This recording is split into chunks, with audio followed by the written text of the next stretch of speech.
Looking wicked, man. Yeah, you as well. Good to see you guys Good in the to see flesh. I've seen you on the old Facebook kicking around, but I haven't seen you guys face to face in some years here. So it's good to be here. It's good to see you. Feeling blessed for sure. Yeah, it's good to catch up. It's been, like you said, probably over 10 years since I last saw you. So it's good to catch up and find out what's everything good and exciting going on in your life. So we're happy to have you on here. Yeah, thanks, guys. Thanks. Pleasure. So tell me, I gotta ask, what was your first introduction into the sound bath and the holistic venture that you're taking on right now, and what was your first experience like that with it? Yeah, so with the sound baths, for the sound baths for me, I try to emanate what I get from a ceremony, and when I say ceremony, over the last couple of years, I've been working with ayahuasca, and that has been something that's really allowed me to align myself with my path, with myself, with my heart, and so that's what I try to bring to people. I've experienced sound baths from other individuals. I was working with a practitioner in Portugal, and that's kind of where I had my first sound bath, and that's who I've been working with over the last year to get my therapist license, my level 1. And yeah, that's kind of brought it all home for me. You know, I kind of wanted to allow people to feel the sound, but also to put themselves in a place that allows them to connect with their parasympathetic nervous system and you know, heal themselves. Really, that's ultimately what it's about. That's awesome, man. Like, because I kind of tried to learn a little bit about it and stuff like that, and I never realized that you kind of get down to the cellular level. Yeah, exactly. Like you are listening to it. Obviously, it puts you in a very relaxed state.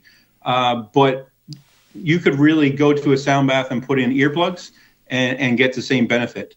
You know, being there allows you to get to that meditative state that a lot of people try to get to when they meditate, but their minds are too busy and, you know, they can never really get super relaxed. Mm-hmm. But being there, you know, listening to the music, it allows you to focus on something other than your own mind. And then, you know, your body really does the work. Yeah, that for me, that's something that's super interesting because I'm always in my own head and I'm always kind of tripping over my own thoughts and stuff like that. So I feel like this would be something that would be beneficial for me to kind of just align myself and my thoughts and my mind and body together to kind of just be kind of harmonious. And so, yeah, I'm super excited to learn more about it. And yeah, it's just... because like when I started seeing what you're up to there kind of thing, not that I'm a professional in any sort of way, but like I use a lot of like different frequency, not necessarily like, you know, consistent frequency, but like music tuned to different frequencies, mm-hmm. different bandwidths, that kind of thing. Like, and so, you know, I use it in different ways, like similar to what you're saying. Like some things are just strictly basically for focus. Some things are to kind of take the load off kind of thing, or stop the train of thoughts coming down, right? It puts them a little more in order and that kind of thing. So I find it very interesting. So when you first start, like, how long have you guys been up to this? Because it's you and your wife, eh? Yeah, the sound healing, really, I only started it formally in the last year, doing formal training. But it's really been resonating with me for the last 2 years since I again started my ayahuasca retreats and really connected with it there, because during a retreat, it's not just you're doing the medicine and you're in the dark. You're also being whisked away by the shaman who's singing Keoughs, which are basically Bolivian prayers to help you connect with yourself and connect with the music. And that in itself is the same form of what I'm trying to emanate when I do my sound baths. That's really interesting. So when it comes to, have you recently taken on the ayahuasca thing? That's something that I find is very interesting. Like, I hear a lot of people talk about, done my own little research. Obviously I haven't, gone to the retreat or anything like that, but I've done a lot of research. It's something I would really like to try, to be fair. So like for you on a personal level, like, is that something that you do that kind of keeps you on the straight and narrow for yourself, kind of thing? Yeah, well, I initially started or went to ayahuasca retreat 2 years ago. Just as I was in school, I felt that before I started becoming a healer, becoming a naturopath myself, it would kind of be unfair for me to go heal people with unhealed trauma myself, unhealed issues myself. We all know each other's backgrounds. I've had alcohol problems, drug problems in the past. And, that was really to do with traumas in our life that we bury and they manifest in other ways, drinking or getting obliviated to the point where, you're just drowning your sorrows. Right. So, for me, I felt I didn't really feel comfortable starting to heal unless I put myself through that and to understand what it was that I needed to heal, but also just put myself out there. I felt like it was a bit of a spirit quest going down there. It was complete unknown. I looked on the internet a lot for different places that felt organic and authentic. There's places down there that you can pay $5,000, $6,000, $10,000 to go stay in a 4-star hotel, 5-star hotel. And they look after you, which is great. That's to each their own. But I wanted to be connected with the Amazon. I wanted to be raw, and I lucked out, or I just followed the path, and it took me there with a retreat center called Pisatawa, and they're in it for the right reasons. They're in it because they see the potential that ayahuasca has. They're not charging an arm and a leg. Very reasonable for 12 days, meals included and accommodations. You just got to get down there, and then they look after you, and you become family down there. Do they have usually a smaller group of people when they do that, or is it a big, how many people would be in that retreat at one time? Yeah, so the most I've seen down there has been 9 people, and they try to keep their groups below 12. Because they are working with one healer, one shaman, or coriando, they refer to him as, someone who works with ayahuasca. And she's an absolute, I have no words for her. She's mystical, she's humble, she's everything you would want in someone who's going to guide you through the cosmos and through your spiritual journey. Yeah, I feel like the first time I've ever heard of ayahuasca, of course, would be Joe Rogan. I can't say otherwise, right? But I feel like he kind of has gives the perception that it's something else. So I don't know, people I think take it the wrong way, and I feel like to do the actual retreats and the ritual, it's about the healing process, right? It's not about for lack of a better word or phrase, tripping out or whatever, right? It's more, you know what I mean? So it's good that you're letting people know how it really is, and people could really benefit and heal from these retreats. Yeah, it's for me, if I went down there with the intent of looking for just a buzz or getting high, I feel like Mother Ayahuasca would kick your ass.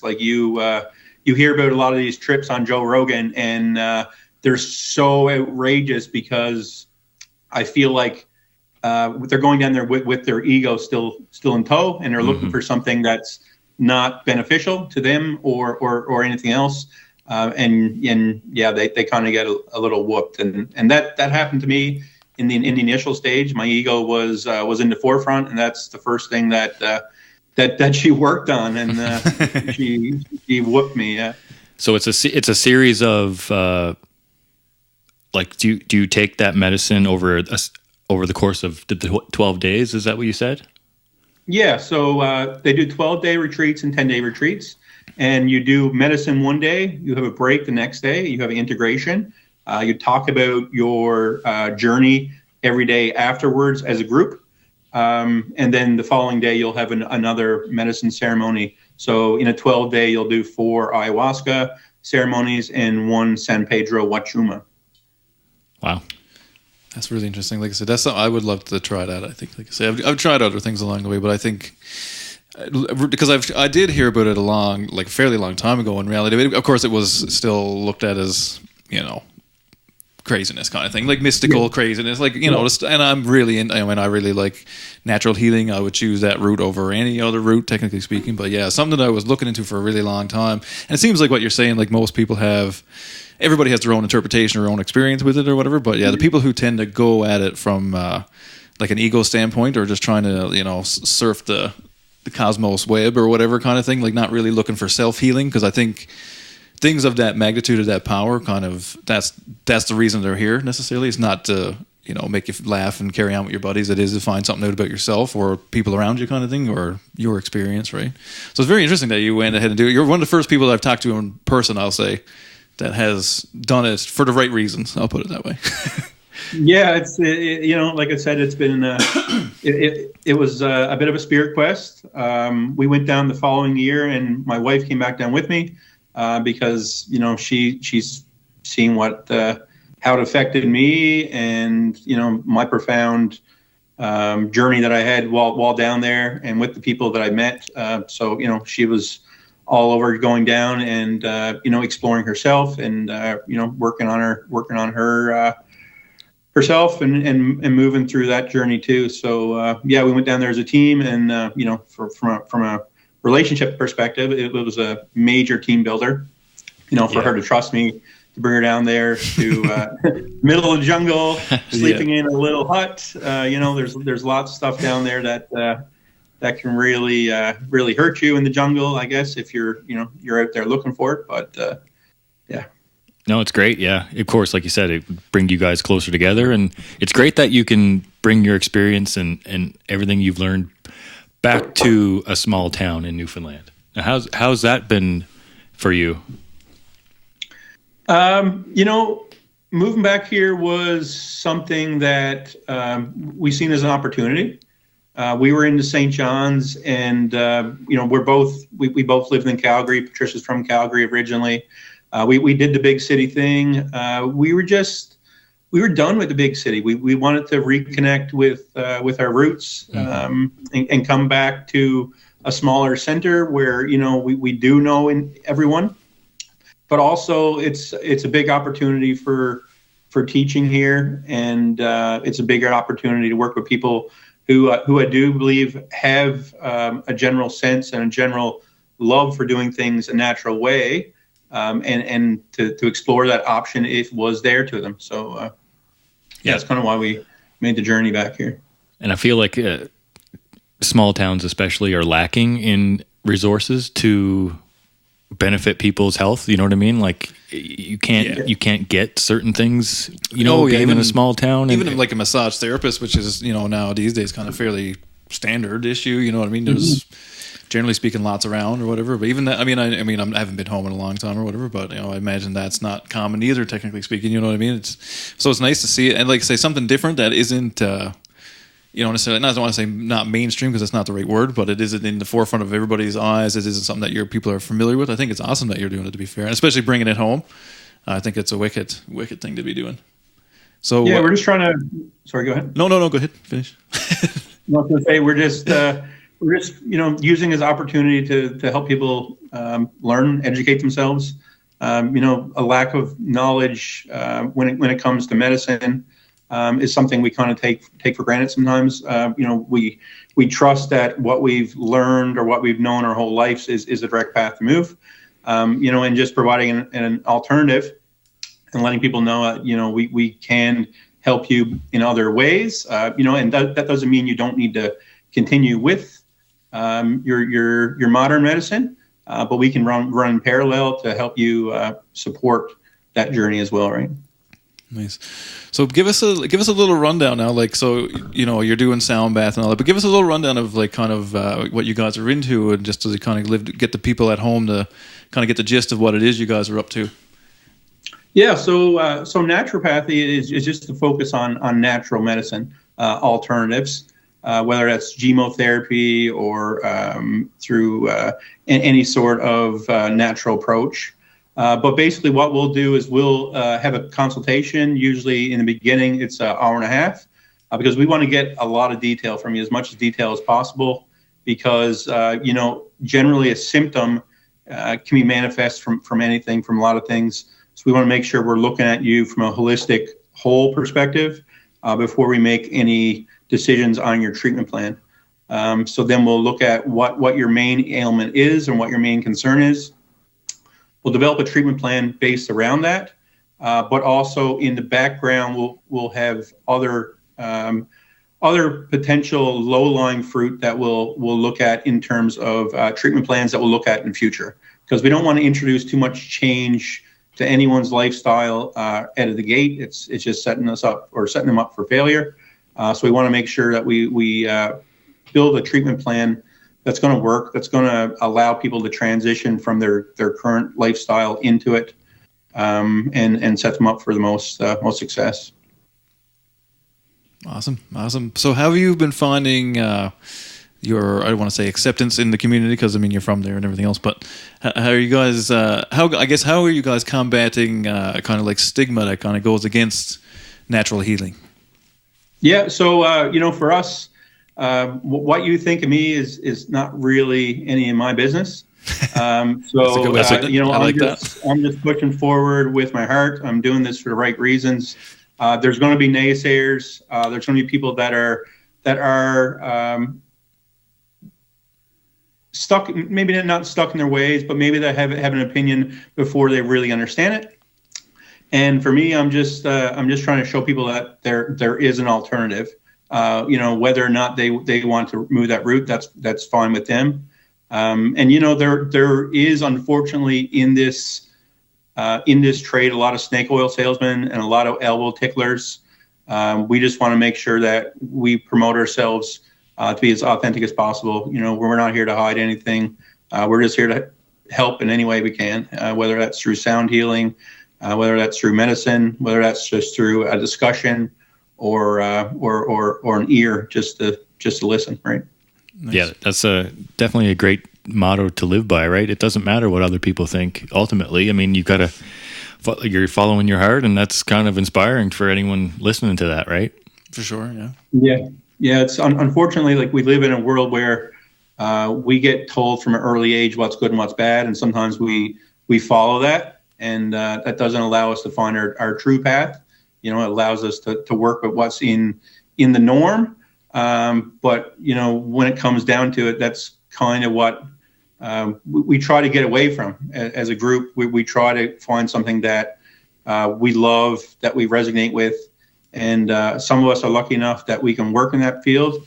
Other people just wish, and they kind of get stuck in the rut. But ultimately, if someone came to them and said, "Here's a bunch of money, you can quit your job and go do whatever you like," a majority of them would quit and move in their own path, right? So trying to do that while still working. I have a career as well. I couldn't just quit it all. So we are trying to balance that in parallel, but slowly transition into the full-time naturopathy, sound healing. We're also looking at opening a little bit of a retreat center. We have property near Bishop Falls and Sandy Point that we hope to transition into a bit of a retreat center out there. We have some things on the horizon, a bit of a 5-year plan that we're working towards. So we'll see how it goes. That's awesome, man. That's wicked, man. Yeah, super cool. Super cool. Yeah, that's. I was going to ask that if you're going to plan on maybe having a single location where you can kind of base yourself out of and really set your roots down. So it's good to hear for sure. Yeah, no. Yeah, we want to have brick and mortar, but to go rent something, it just doesn't seem. It doesn't align with what we're feeling, and it would have to be a building that really fit us and with the brand. We want to be organic. We want to be basically out in the woods where people feel safe. Sometimes when people are seeking treatments of any type, they kind of take it to the point where, especially in a small town, they don't want people to know X, Y, or Z about them, because generally it's already known about individuals in a small town. So that gives them a bit of privacy out there, to come out and visit us and spend some time with us, and just be free out there. I feel like that would definitely be beneficial for a lot of people, right? Like I said, there's not many options for that back home, and a lot of people do have trauma that they kind of have tucked down deep inside. They need to figure that out, and I think it's great what you're doing. Thanks. Yeah, no, and it's really cool to see, especially like I say, even coming back home. Like I think that's cool. I like seeing the boys with the come ups, man. Right? Like I like seeing people do their own thing. I like seeing doing what makes you happy is a big part of it as well, right? There's a reason we're doing this. We don't make 10 cents from this, but we're doing it. You know what I mean? Because it's kind of what we want to be doing, right? So we strive, but you got good advice.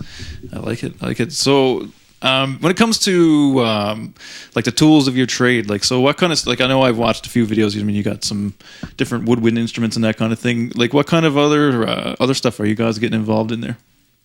Yeah, so in terms of music, I have a new hand pan that I've been working with, just trying to get that up to speed so I can introduce it into the sound baths. We have a 32-inch Pice symphonic gong.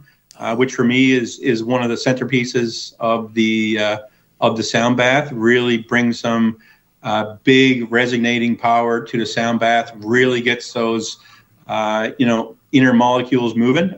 If you picture, I guess, a glass of water and introducing a lot of vibration, that moves pretty vibrantly. So your cells do the same thing, and doing that, it actually removes and allows the dormant energies and stuff within your body to move around.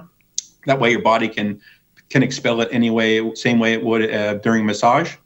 So yeah, that one's a big one for me. And there's my flutes. My flutes are they're a passion. They're something that I picked up from my ayahuasca ceremonies. There was a woman in the last ones we were down with, and she busted out a flute in the last ceremony of us being down there. No one knew she played, and she was something else, and it just melted me.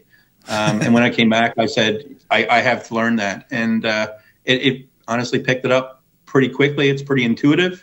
You're just getting to know the instrument itself in the beginning. But it's something that really I really love and love to share with people.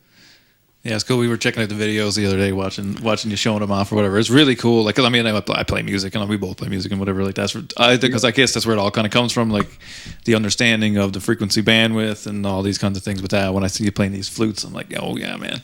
Yeah, like they sound good in the recording. You know what I mean? Like, it's like, this is awesome. Yeah. So yeah, kudos on that too. Especially picking up an instrument later in life is not always the easiest thing to do. And then when you pick it up for the healing portion of it as well, then adds another level almost to it, right? Yeah, I feel, honestly, like, it may sound weird, but I feel like I was gifted it from ayahuasca. It just it came so easily. And if you guys know me, I wasn't musical growing up. I couldn't strum on a guitar. I could probably keep beat on a drum, but other than that, it was lost. And just in the last 2 years, it's been a major passion of mine. Yeah, it did seem really natural, like you've almost been playing your whole life. Thanks. Yeah, like that. Yeah, that's how it came off. Like when we're watching your videos and stuff like that, it's like, wow, like that's actually really impressive how you kind of picked that up so fast. And like you said, it was almost like gifted to you by ayahuasca, right? So that's fucking super cool. Yeah, I feel like, well, in the ceremonies, a part of you die. Like that's basically why you go there. You try to get rid of this trauma and get whatever negativity you may have in your life. And while you're down there, you die. You generally, during a ceremony, if it goes well, you see your own death. It's showed to you. Sometimes the Wara, the shaman, will have to bring you back using a lemon, like, because you are gone. You are in a different time space. And I feel like a part of me that was reborn is that that love for music and that just that natural intuition that comes with it playing it.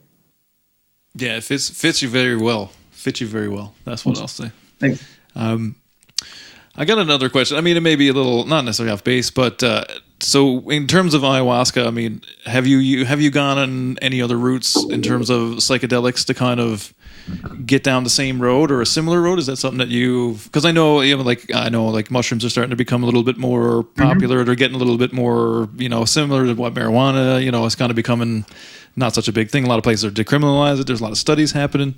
So is that something that was on your radar at all? Yeah. So for me, I did. I've done a lot of mushrooms in my life. I'm not going to hide that. But I did start. I did start microdosing during COVID. Yeah. Just because there was a strain there, and I felt I needed something. I needed some sort of change. That did help a little bit, but it doesn't give you the inner dialogue that you get with the connection with ayahuasca. Ayahuasca allows you to dive deep and allows you to dive deep for a long time. You're in a ceremony for anywhere up to 6 hours, right? So you get a lot of time to process the information. I did when I came back from my first ceremony. A few months after, I felt like I wanted to try to reconnect with ayahuasca because you feel so clean when you're down there. You're on a shamanic diet, so you're eating no salt, no spice, no acidity. You're basically eating rice, lentils, quinoa, fresh fruit sometimes, and fish on a day after ayahuasca. So you're feeling monumental, like you're feeling the sharpest you've ever been. So I wanted to reconnect with that, and I did try DMT, like a vape pen, when I came back. Yeah. I've gone down a couple of these roads. Yeah. So it gets you to the same point, but you're there minor amount of time, right? So you get the feeling, you get the same smell, the same taste, but you don't have that continual dialogue with Mother Ayahuasca that you get when you're really on the medicine. Yeah, that's one thing I found with DMT. It's quick, it's intense, It's intense, but it's quick. Yeah. It's quick. Yeah, you don't get because I know I've been reading about a study that they've been doing the drip. So they've been doing like a long-term drip. So they're keeping MAPS is who's doing it.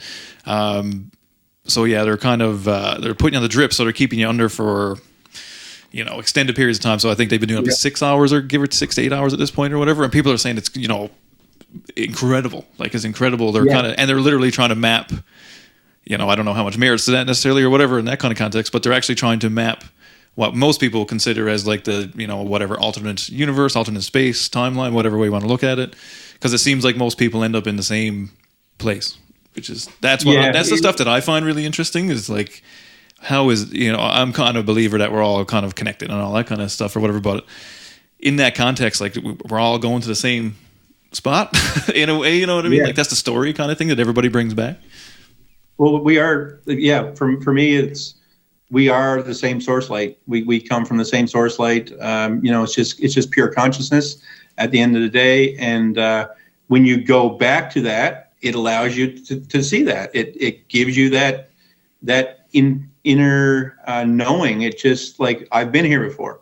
I know why I'm here. And that's kind of the ultimate outcome of ayahuasca is that will help point you on your true life path and why you're here. Right. And for me, it's to help heal and to be a teacher and help people find their own path. Yeah, it's beautiful, man. It's beautiful. So what does it take to be a shaman? And is that something that could happen with you, over the next, however long it takes, 10, 20 years? I don't know. I think the term shaman, it could be bastardized a bit in terms of, especially being in North America, being in South America. Right. For me, a shaman, I would have had to be born into the medicine. A lot of these shamans, they're drinking medicine from the ages like 8 months old. Tablespoons of medicine, and they're in the jungle They live in Mother Amazonia. So for me, I feel like it's in my heart. Yes, I feel like I'm on that path. Whether I would call myself a shaman, I don't think I would ever, because I think it's for me it's a respect thing, and it's like where I used to cook. I'd never refer to myself as a chef anymore. I'd always refer to myself as a cook because it's less pretentious, I think. And I think for me, I'll always be on a healing path. I'll always be a healer. But I will have shamanic roots. I do a lot of things that align with shamanic principles that I've been taught. And, I'll always honor that because that information that I've obtained from my mentors is sacred. And it was a pivotal point in my life that I'll always cherish. Yeah, I guess that's probably a strong word to use, right? You're kind of, people are born into that. They're handpicked by whatever spirit that's out there that gets them into that. So, but I mean, you're definitely someone who's able to recommend someone, this is something that you should try, and this is something that maybe could be beneficial to you. So it's good in a way. You're kind of still, I mean, you're helping people choose the right path, and you're helping people who may need that, right? And it's good that you can recommend things that, they can use. Yeah. I introduced shamanic principle into my healing. It's not always to do with medicine. The mind and the spirit, and your connection with nature plays a large part, of our stresses and of our ability just to, resonate from a subconscious level. I believe that's a major part of any healing process, is making sure that those environmental aspects are in check. And that's why we go so in depth with our initial consultations, just to see what, people's lifestyles are like, how connected they are with themselves, but also with the environment around them. Do you find people's addiction, because there's no other word to put there, to their phones and technology? Do you feel, especially as a natural healer and looking at it from that perspective, do you feel like that's kind of like an interference in most people's lives? Like, not necessarily, what I mean, like the day-to-day staring at your phone, but like just in general, like the idea of staring into this box all day, every day kind of thing. Do you feel like that takes away some of the people's spirituality? Whether they're a believer in anything, it doesn't matter, but there's a spirit in everybody, or whatever that energy is. Do you feel like that's a very negative thing these days? Yeah, for sure. And I think it promotes people, burying themselves in their phone, especially if they do have any underlying issues, traumas. That's just another outlet. It's just another vice. But it's portrayed in such a way where it's a norm. But we can ride down a lot of rabbit holes in terms of control and whatnot. But for me, it's a major influence. When I go to bed at night, I have my Starlink on timer. It goes off. I don't like the Wi-Fi to be on if it doesn't need to be on. I try to cleanse myself from that as much as possible. Wearing EMF jewelry to try to cleanse myself. During the day, I sit in front of a computer for a living, so I try to get out. I try to ground myself every day, walking barefoot on the ground, getting in the garden, getting dirty. It's a holistic approach that I think we take for granted because it's so easy, so people often overlook it, and you think, it's that's not really doing anything. Can't be doing anything. It's too easy for us. But that's sometimes all it takes is getting out there and grounding. Like it's real. Yeah. And that's something that I actually have been able to do. We can only do it in the summer where we live, but it's a little chilly on the feet in the winter. It's very. It does have an effect on being just barefoot in the yard, in the garden, and under in the sunlight, right? Bit of wind in the sun, bit of dirt blowing. And that's kind of how I generally, if it, obviously if it's not a very nice day, I can't really do that. But like if it's sunny and it's in the morning, I get up, I go outside, drink the water, get the sunlight on me, get in the yard barefoot and grounding, and it's something that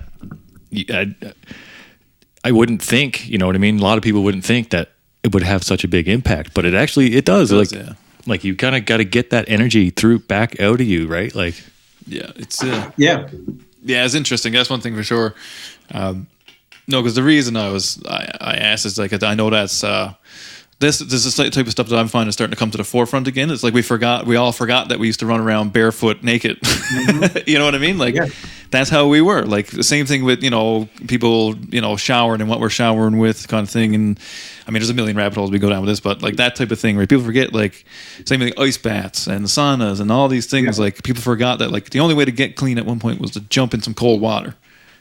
Exactly. That was it. Like it was that water or no water kind of a thing, right? Whatever temperature it was, you just either got in or you didn't, kind of thing. And I think there's all these tidbits that have been lost and we've been transitioned into like technological problems. Like we'll just take a pill, just take this thing, put this device on, whatever the thing is. Where that's not really the fix, right? Or that's not even close to the answer. It's as simple as what you're saying.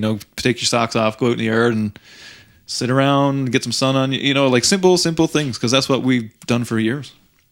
Yeah, and there's options too if you can't do that. If you're living in the city, there's those grounding bed sheets. Yes, we got a pair of those or a set of those a few months ago. Those are great. I have a grounding mat under my computer that I have my feet on every day, so that's plugged into the ground wire of the plug-in, so that there's grounds naturally through your home, which is grounded into the ground. So those are great options if you can't, if you can't get out during the day, if you're just limited to the weekends, try to promote that as much as possible. There's always an option. See, that's the thing. There's always an option. No excuses out there, everybody. No excuses. Nowadays, there's always an option. Yeah. Yeah, I mean, with the advent of printing anything, basically, I mean, you can get anything you need at this point. No, that's awesome. Like I say, I find what you're doing very interesting. Like, I mean, we could go off on some weird tangents kind of thing about it all, but I don't want to get that crazy. But so how have you been finding living back home now? I mean, it's business aside kind of thing, or whatever. Like, how for yourself, for your family kind of thing, how have you found kind of coming back to the quieter place? Yeah, so for me, coming back here was, obviously family was a huge part of that. Moved away when I was 18, so being around here now with my brother living here and him having a daughter and my family still being well and alive, you got to take advantage of that while you can. I find it really good being here because I like to disconnect. Being around here, I can be on my bike and I'm in the woods within 5 minutes. I do a lot of foraging in the fall and in the summer for wild edibles and mushrooms. So I'm always in the woods there. It's just I'm on the river. There's a lot to do here if you're involved in the outside and if you don't mind doing it yourself, because there's not always a buddy there to do something with you, because it is a small town. It's a few like-minded individuals around, but not everyone aligns, which is fine. So you got to be comfortable just getting out there doing your own thing. And I got a couple dogs, so they're always by my side. I always got a couple companions there. It's never a dull moment around for sure. And it's getting back to your roots, right? So you're getting back to where you grew up, but it's also you've had so much healing since you were 18, right? So you've grown so much, and now you can apply to all those things, and you're making that town a better place, right? Yeah, thanks. And I felt like when I left here, I wanted to leave and never come back. Like that was my intention when we left, right? Because we're all stuck in the town until the ages of 18, 20, or whenever we decided to leave. We just didn't see the potential. We took for granted what was here, or I did anyway. I can't say we, but I did. And coming back was, I think, was a part of my healing journey, because there was aspects of the town itself that may have influenced some of my trauma. And being back here and seeing the potential of it, and bring the love back here is a part of the journey. No, it's cool. Seems like you have a different perspective on what it was, you know what I mean? And everybody, I mean, you grow whatever way you grow as you get older, regardless, right? And that's one thing I found when I came back after being away for a while. And I mean, I haven't moved back home kind of thing, but I've come back home for like a, long period of time, a couple times or whatever. And totally, I would say the same, to be honest. You could say because I feel the same. I totally took it for granted what it is, absolutely. Right? For sure. Like we grew up, I mean, we everybody had their own issues, everybody had their own problems, whatever else. But we did grow up in almost like a magical place to a certain degree. We were kind of, I don't know, there's a lot of unrecognized things until you get a little older. You can look back on it, I guess. You don't know. It's like everything. You don't know what you got till it's gone, kind of thing, right? But we did grow up in a very interesting place, especially for a small town. There was a lot of individuals, right? Like that's one thing I will say. There was a lot of individuals when we were growing up, and a lot of people strive to be in the group but also be different. And just went now looking back now that I've got kids and I can see what they do in high school. And I mean, I just had a kid graduate high school. Now I got one going into grade 1. A lot of different memories come up from all these different things now, right? So now, but they're always good memories, right? So that's kind of how now that I'm further out from it, I can look back and say, well, that, yes, there was bad things, there's bad things to everything, but for the most part, that was pretty awesome. Like it was really, like especially seeing what kids have to go through now, especially in bigger cities, and what they have to deal with on the daily, not including their home life, but their school life or outside personal life. Things are a little bit different, right? It's in bigger centers, even at home, it's different now, right? So I think we all kind of did take it for granted a little bit. I agree with you on that. Yeah, it is a different world now. The cell phone age changes a lot of things. If we had cell phones like that back when we were kids, we'd still be in jail probably. Yeah, man, I wouldn't be talking to you here. We'd be talking to you somewhere else. Oh, yeah. Totally different program. Yeah, for sure. Like a totally different program, right? And that's a big thing. Like I say, and that's why I'm interested in what you do. I'm interested on a personal level anyway, because like I say, that's something I don't know. I just feel like we've kind of, I don't want to say go down the wrong road, because if it wasn't for modern medicine, we all wouldn't be here to a certain degree. But there's merit to what you're doing for sure, right? And I do microdose, I do cold plunges, I do a lot of this stuff. I do meditation, I do sound baths myself, all these kind of things. And I do see the benefit, especially in the last few years, because now that I'm almost 40, like most people, this is when all the weird shit starts to come up. Yes, right? Yes. So you're going to go through these things where you're recycling, especially having kids. It kind of brings up things you kind of forgot. It goes all ways, right? So I found for the last few years, and that's been a big help in my life personally, is the stuff you do, and then be able to bring that to people I know at home that could use this help, right? And I know would be interested in it. I think it's awesome what you're doing. Thanks. Thank you. No, I really do. Yeah, it's cool. Absolutely. Cool. Yeah. Well, have you got anything to plug? Because I know you do some baths off and on during different months and whatever else and stuff like that. You got anything you want to plug coming up here? Yes, we have a sound bath coming up on July 12th at the Art of Movement Institute in Grand Falls. So that's coming up really quickly here. Still have a few tickets left. If anyone's interested, love to have you out. Love to hold space with you. It's a safe place. No judgment. We're all there to work through our differences, whatever we may be carrying. We all have a different path, but we all have things that we're working on. That's awesome. And of course, you can follow along on his Facebook and Instagram. What's your handle on that? Yeah, so Instagram, it's Ancestral Roots Wellness, and our email is ancestralrootswellness.com. Also on Facebook with Ancestral Roots Wellness as well. Nice. Awesome, Adam. Yeah. Well, yeah, I appreciate you taking the time to join us here on the podcast, and hopefully talk to you again in the future here. Yeah, guys, thank you so much. It was really great being on here. Also fabulous to see your faces. Yeah, buddy. Hopefully we get to see you in person sooner than later. I'll touch base them up your way. You never know. Yeah, man. Stop by. Looking forward to it. Come sit in on the podcast. Yeah, we can talk to you face to face. Yeah, buddy. Yeah. All right, guys. Well, take care. Awesome, my friend. Man. Thank you so much, buddy. Eagle has landed.